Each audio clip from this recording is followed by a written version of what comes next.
former trophy race winners this season on the front row, Bruce Williams and Cameron Mason. Pontiac Firebird of Rob Hackwood next. There'll be some movers and shakers, Matt, in this first half, but the big bangers come from further back in the field. Guys like jumbled grid race. Absolutely, like guys like Ryle Harris, Aaron Seaton, John Bow, Stephen Johnson, who scored another pole position here yesterday. There's points for starting this race and points for finishing this race.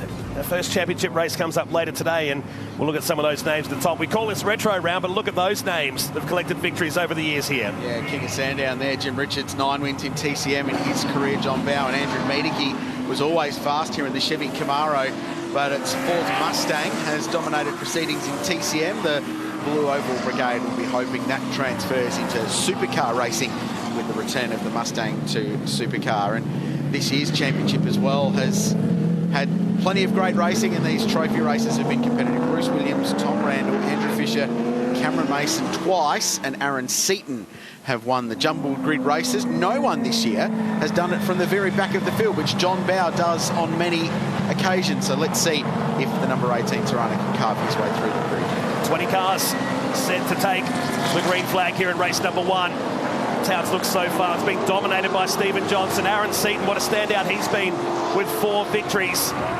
We get set to let him loose for the first 10-lap race. 4 races to come with Paynter Dixon Touring Car Masters. And there's the man, the series leader at the back of the field, Stephen Johnson. And Damien Gambold will join him on the back row of the grid. Right up towards that white line. It's a short 240-metre blast to turn number 1. And they fan out to 3 and 4 wide as we get underway with the trophy race on Saturday morning here at Sandown Raceway. Around the outside straight away is Cam Mason on Williams. There's Cam Tilley going around. He's going to be lucky not to be collected, and inevitably he was by Rob Hackwood. And all the championship contenders just backed right out of it at the start to make sure that they didn't get caught up in that kind of incident, Matt. And that was just really unfortunate. Low grip conditions. The pacer was wide out over the painted exit curb at turn 1. Spun. Rob Hackwood had nowhere to go, and it was Stacks on the mill behind that. And there'll be some damaged race cars need to be patched back together for the championship race later on. And the pacer very much out of the show. They've had a shocking weekend already. This is Bow going up the back straight, working on Adam Garwood. Jim Policina in front, but we've gone safety car. Predictably so after that big incident at turn 1. It's given Bow 10 positions straight away. Rob Hackwood damaged the right front of his number 24 car. To Cam Tilley spun in the middle of that turn. We kind of thought that would be the trouble point with that rivers of water running across the track, but it happened before that part of the circuit. Cam Tilley, who was in trouble yesterday in qualifying, and the frustration pouring of the Anglomoil driver as he walks away from his car. Had a really tough day yesterday. Power steering issues on this car and spewing oil out of the power steering pump in both practice and qualifying. That gives you an idea, in the glare of the sunlight, shows you the wet patches on the circuit, so you can understand why they were struggling for grip. And it looks to me Hackwood's got slicks on his car, so they've rolled the dice on tyres, and he was an unwilling participant in that accident, but just caught up in someone else's spin. So we'll go back and unpick it all. Bow got a really good start left of screen over the pit exit lane and got a couple of cars on the rolling start. Johnson hanging right back, but watch the bright blue Valiant Pacer sweeping around the outside of Hackwood. So there was actually contact, yeah. So 1 in, 1 out, so contact between the 24 and the 60. So it wasn't the track conditions down there, sending 2 Tiranas and the HQ Monaro towards the grass. It shows you how much water is still on the outfield here from the rain we had yesterday and overnight here in Melbourne. There's another replay, in-car heading down to turn number 1. It's a short little squirt down to turn number 1, isn't it? And in second gear, the car burst into wheel spin. And that's back off to first gear for Ryan Hansford in the Tirana, and this is all going to unfold. There's the smoke. Days of Thunder, he can drive through it. Ryan, he cops whack for his troubles. Does he keep it out of the fence? Just a bit of rallycross for the Queenslander. Somehow miraculously drives out of the mud as well. And nice of him to avoid the Virgin Australia signs down there. $500 a piece, they become a bit expensive when they start getting knocked down. And here it is again, low down. One from that angle. It looked like Hackwood perhaps got a little bit of an assistance earlier in the corner from Jeremy Gray in the Ford Capri as well. Just one of those concertina efforts. So radiator damage to the front of the Valiant Pacer. Here it is from the Amarok V6 drone cam. And there's the frontal contact that did the damage to the Pacer. In crash terms, looked like a reasonably gentle hit, that last one which has caused the damage to the Valiant. So I'm hoping they can get that fixed. But there's the contact.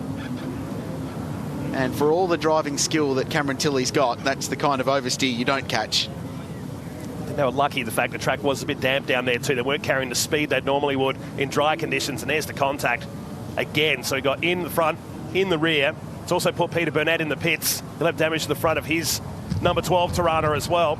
So safety car is out here. We didn't get a lap in the books in the Paynter-Dixon Touring Car Masters, the trophy race here today with race 1 of the series later on this afternoon here at the Penrite Oil Sandown 500. And for the second time, they've got a leak under that car. A little family team from the northern beaches of Sydney, and there's Joe Glennon in the middle who runs the car, long-time sponsor and supporter, and down in the lane is Pete Burnett.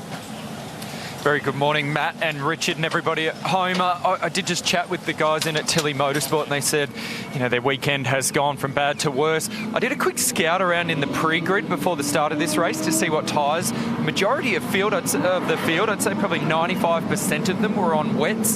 So hopefully that clears the loop on your question, Kralsey, on who was on wets, who was on slicks. They were all very ginger down into that first corner. Unfortunately, though, for Cam Tilley, we saw him with that power steering issue yesterday, and now some damage to the back of that car, looking like a leaky fuel tank. Thankfully, there's been no fire off the back of it. Well, normally, Andy Jones down the pits. Good morning to you, mate. We see this race at the end of the weekend. This has been a great decision to have it at the start of the weekend, but with 2 races still to come today after this, it's going to be a big day. Yeah, and a short turnaround. Yeah. So the next race about 11:30 local time. So there's only a couple of hours to get cars patched up, put back together. Great start for Cameron Mason. So he leads this race from the outside of the front row. Already 2 trophy class wins, trophy race wins to his credit this season. And that's Karen Glennon, left of screen, long-time supporter and sponsor, and a bit emotional seeing that car, which is a fan favourite, not just in TCM, but in the broader motor racing community, get torn up. John Bauer, the big mover and shaker, made up 10 positions on the opening lap. Let's have a look at the highlights of the season so far in the Paynter-Dixon Touring Car Masters. It started in the incredibly hot conditions on the streets of Adelaide. Leo Tobin clattering the wall down there at turn number 8 in temperatures in excess of 40 degrees that day. If you get away with a crash at turn 8, that was one example. This is another.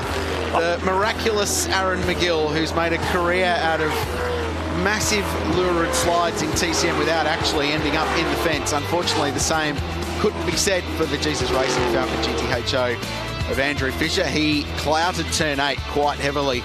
A lot of damage to car number 9 that weekend. He would feature later in the season too. This was Paul Freestone across the curb in the centre chicane. See the way his car landed down and the chassis actually grinding itself away in the centre chicane on the streets of Adelaide in the earlier races that weekend. There's no way to treat a 69 Camaro, is it? They withstand the punishment, these cars. They're built tough. Now this, Phillip Island, next round, and that's Rob Hackwood involved in the incident this morning. A bit of contact here as the field was running down through turn 3 alongside Bass Strait. Turned into the tyres. Significant damage to the World Pro Racing Pontiac Firebird, the only one of its kind racing in Paynter-Dixon Touring Car Masters. Miraculously, they got this car fixed and it was back on track at the next round, which was only 3 weeks later. Which turned out to be one of the most exciting finishes of the season and probably the history of Paynter-Dixon Touring Car Masters. Bruce Williams and Andrew Fisher getting together after the checkered flag. This went viral on socials, where we saw the Tirana and the Falcon making contact, and then Bruce Williams taking flight down at turn number 1. It's had about 1 million views online since then. Quite a remarkable moment. Bruce still talks about it to this day, and he and Andrew laugh about it as well after that incident, the flying finish. And some great racing at Winton Motor Raceway. Always turns it on for TCM. They'll be back there next year, which is terrific. Later date in June. And this was a stacks on the mill kind of moment. Remarkably, everyone got away with this. Adam Garwood, a little drama, turned around at turn 10. Danny Brzadzik, the Western General car, his first ever TCM race, didn't end particularly well. The car looked so pretty when it arrived at the track, but not so at the end of race number 1. Alan Bowgen, the big Mercury Comet, went towards turn number 3 at a high rate of knots after some contact down the main straight, going to the start line. And that car's hard enough to turn into a corner, let alone spinning across the track. Look how far it went across before making the tyre wall on the inside of the track. He got back on the circuit, though, which was good to see. Yeah, created one of those great overnight repair jobs, and they got the big Mercury back on the circuit. Unfortunately, Al and the team not here this weekend. Budget constraints have kept them parked up in Queensland, but that's one of the most popular cars in the category. AJ's back in the pits. I certainly am. It's busy down here, boys, I can guarantee. I've come and found the Peter Burnett car. You can see he's copped a hit on the left-hand side passenger door there. Big hit in the front of this car, and it's pushed all the radiator back and dumped all the coolant out of it. Come around this side, and somebody's taken to it with a can opener and peeled a whole heap of the side out of it. So unfortunately for Pete, they won't get this car fixed up for this race, but he'll be back out this afternoon with a new radiator in it. And they're trying to get that car back into the paddock, which is just the right of that shot, so they can get to work straight away with only a couple of hours before race number 1. And what a sad sight. Once again, the Carcraft entry of Rob Hackwood on the tilt tray. We saw that highlight of the crash he had at Phillip Island. We really feared for that car ever returning to the sport, and what a miraculous turnaround, like you said, to get it back for the next round. But that team just can't take a trick this year. When he's been on, he's been really on. Yeah, and that's a regular top 10 contender. They've done a terrific job of getting that car up to speed, and it's been a long development process. Fiberglass body panels on the front of a lot of these cars, so it's not like they need to go and find a wrecked Pontiac Firebird somewhere in the wrecker's yard to salvage. They should be able to get some new guards knocked together. I'm a bit more concerned about the upright, the right front corner of that car, though. Yeah. That wheel had about 25 degrees of negative camber, which is not factory. So the Vodafone safety car will speed away from the field. These laps all count behind the safety car. And this guy on the charge through the field, the series leader, Stephen Johnson, his rival and hero and mentor, if you will, John Bowe, runs inside the top 10. He made up 10 positions on the opening lap skirmish. I don't know about you, but it's suddenly got a bit dark above Sandown Raceway. There might be a bit more to this story as the cars come back around to take the green flag in the trophy race. Round 6 of this year's Paynter Dixon Touring Car Masters here at Sandown Raceway. They all burst into wheel spin, trying to get 650 plus horsepower, some of them closer to 700 to the ground. Karen Filosky looking down the inside of Bowe here. This is big. Can he get it stopped? Yes, he does. And they stay in the rows of 2. And we're told this is going to be the final lap of the race with gone time certain. So Williams will take the lead. He's done this before this year. But can he hold on for just a whisker under 3 kilometres in his AC Delco Tirana? The irony of that flying finish at Winton that we saw in the highlights reel from this year, Matt, is that he said the car is very, very good in wet conditions. And Bruce drives it well, drives it hard, but drives it well. He leads them up the back straight. Bowie's got himself to 4th place. And remember, for the title contenders, you do not need to win this race. You get the same points for starting as you do for finishing this one. So they've just got to keep their race cars straight for the championship race a little bit later on this morning.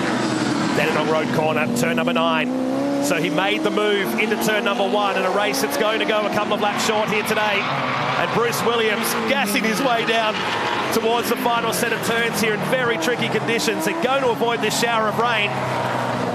But a weather-affected race and a crash-affected race will give Bruce Williams his 2nd victory in the trophy race of season 2019. He did it at Adelaide, he does it at Sandown here today. Traction is a myth in these conditions, in these cars, and it's still sliding as he goes down the straight. But a great win. 2nd trophy race win of the season. He won race number 1 of the year, the Superloop Adelaide 500. He'll be pleased with that. Came so close at Winton. And a really good pass on Cameron Mason, diving around the outside at turn 1 on the restart in a 1-lap dash. The AC Delco car, which has got the retro AC logo on the bonnet, gets another win. So cool. And he celebrated heading down that long straight too. He does it by 1.5 seconds to Cam Mason. Tony Karafalowski in 3rd position. John Bowe, the big mover in that one, and hoping for points for passing in race number 1 here today. Ben Dunn, Jeremy Gray, Adam Garwood, Marcus Sukanovic, back to Policina and Fisher. Yeah, Seaton got a few cars moved to 11th.